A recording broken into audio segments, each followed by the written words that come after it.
সবাইকে জয় যিশু। প্রভু যীশু খ্রিস্টের শক্তিশালী নামে আমি আপনাদের প্রত্যেককে হৃদয় দিয়ে স্বাগত জানাচ্ছি আমার এই চ্যানেল জীবন্ত ঈশ্বরের মণ্ডলীতে। আমি বিশ্বাস করি আমি আগের দিন যাদের যাদের জন্য প্রার্থনা করেছি আর যারা বিশ্বাস করে প্রার্থনাগুলো নিজেদের জীবনে গ্রহণ করেছেন তারা অবশ্যই উপকৃত হবেন ও ঈশ্বরের মহিমা দেখবেন। কেননা লেখা আছে আমরা দেখি যোহন 11:40 যীশু তাহাকে কহিলেন, আমি কি তোমাকে বলি নাই যে যদি বিশ্বাস করো তবে ঈশ্বরের মহিমা দেখিতে পাইবে? একমাত্র ঈশ্বরেরই গৌরব হোক, আমেন। দেখুন, একটা কথা বলি, ঈশ্বর যেমন চান যে প্রত্যেকটা মানুষ তার বাক্য জানুক, কিন্তু শয়তান তার উল্টো, সে চায় যেন কোনো মানুষই সত্য না জানতে পারে।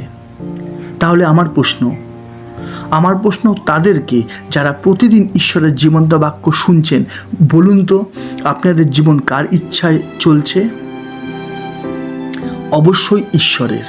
আপনাদের জীবন ঈশ্বরের ইচ্ছাতেই চলছে, তাই তো আপনারা প্রতিদিনই প্রভুর শিক্ষায় শিক্ষিত হতে পারছেন। কেননা শয়তানের কোনো কর্তৃত্ব আপনাদের মধ্যে চলছে না। শয়তানের কর্তৃত্ব চলছে তাদের মধ্যে যারা ঈশ্বরের বাক্য থেকে দূরে আছে, যাদের কাছে সত্যের প্রকাশ হচ্ছে না, যারা ঈশ্বরের বাক্য শোনার সময় বের করে উঠতে পারছে না।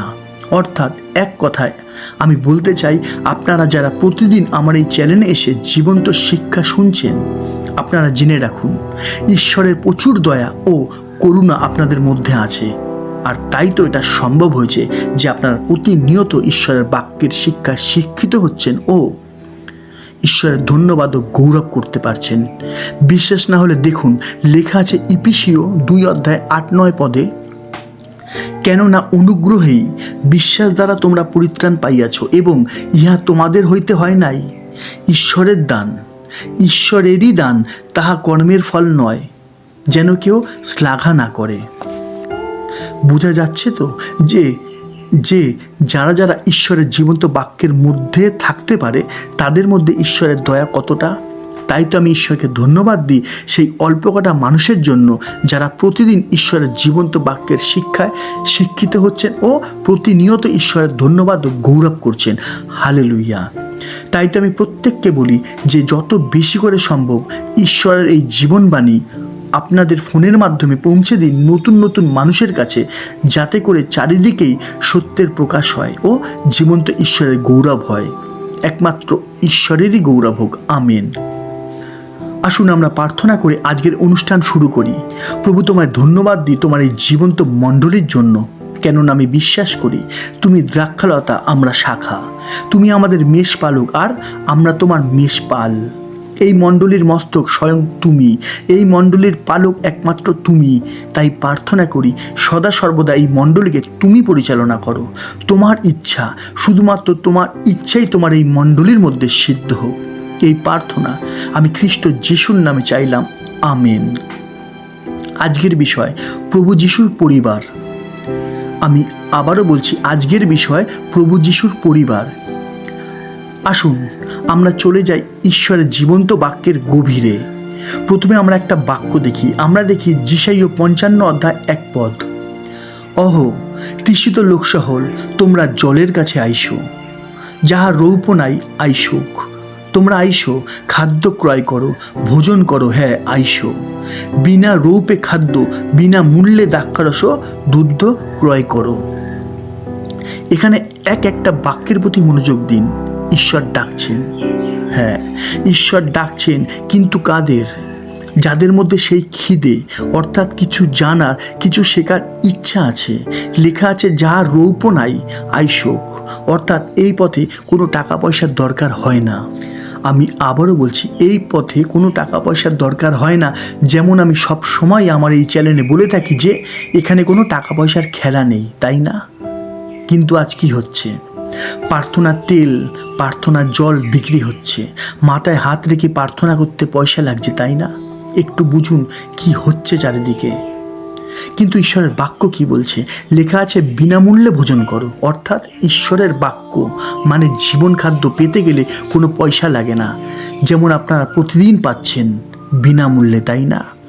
আমরা দেখি যিশাইয় 55:2, কেন অখাদ্যের নিমিত্ত রৌপ্য তৈল করিতেছ? যাহাতে তৃপ্তি নাই তাহার জন্য সম্ফল দিতেছ। শুনো, আমার কথা শুনো, উত্তম ভোগ্য ভোজন করো, পুষ্টিকর দ্রব্যে তোমাদের প্রাণ আপ্যায়িত হোক। ঈশ্বরের ধন্যবাদ হোক, কেননা তিনি তার বাক্যের দ্বারা আমাদের কাছে সমস্তই পরিষ্কার করে দিচ্ছে, তাই না? লেখা আছে, কেন অখাদ্যের নিমিত্ত রৌপ্য তৈল করিতেছ। প্রথমে আমাদের জানতে হবে এখানে খাদ্যের অর্থ ঈশ্বরের বাক্য আর অখাদ্যের অর্থ জগতিস্থ বিষয়। আমি আবারও বলছি, এখানে খাদ্যের অর্থ ঈশ্বরের বাক্য আর অখাদ্যের অর্থ জগতিস্থ বিষয়। তাহলে যারা প্রার্থনার নামে ব্যবসা করছে আর যারা আশীর্বাদ পাওয়ার জন্য পয়সা খরচ করছে, এখানে বাক্য তাদেরকে বলছে যে কেন অখাদ্যের জন্য খরচ করছো? কেননা প্রভুর জীবন খাদ্যে তো পয়সা লাগে না। অর্থাৎ আমাদের নিজেদেরকে বুঝতে হবে যে আমরা কোথায় যাই, আমরা কেমন প্রচার শুনি। আর তাই তো প্রভু পরামর্শ দিচ্ছেন যে আমার কথা শোনো, উত্তম ভোগ্য ভোজন করো। আশা করি সমস্তই পরিষ্কার, তাই না? দেখুন, ভালো করে বুঝুন, আমি না, ঈশ্বরের বাক্যই আপনাদের শিক্ষা দিচ্ছেন। হালেলুয়া। আমাদের শরীরের উপকারের জন্য যেমন আমরা নানা ধরনের ওষুধ ও ভিটামিন জিনিস খেয়ে থাকি, ঠিক তেমনিভাবেই ঈশ্বরের বাক্যই হলো পুষ্টিকর দ্রব্য, যা আমাদের আত্মার জন্য মারাত্মক প্রয়োজন।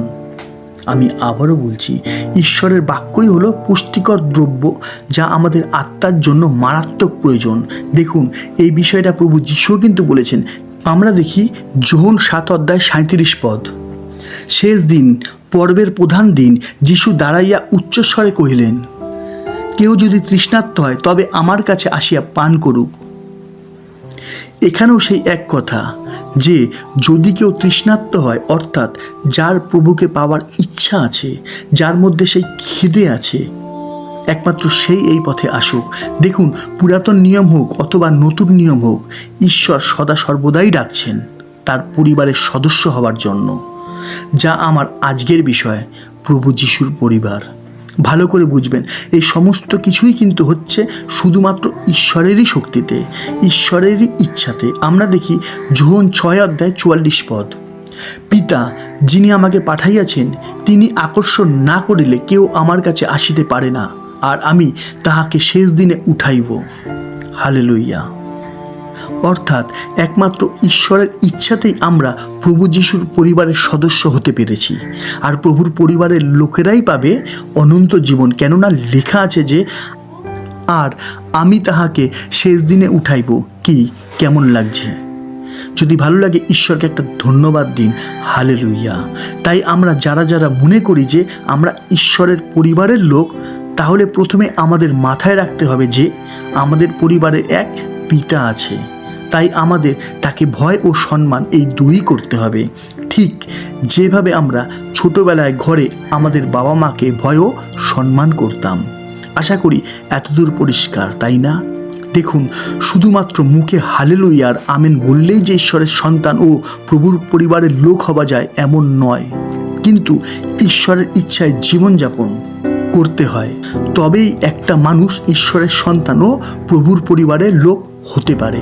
আমরা দেখি লুক 8:21 তিনি উত্তর করিয়া তাহাদিগকে কহিলেন, এই যে ব্যক্তিরা ঈশ্বরের বাক্য শুনে ও পালন করে, ইহারাই আমার মাতা ও ভাতৃগণ।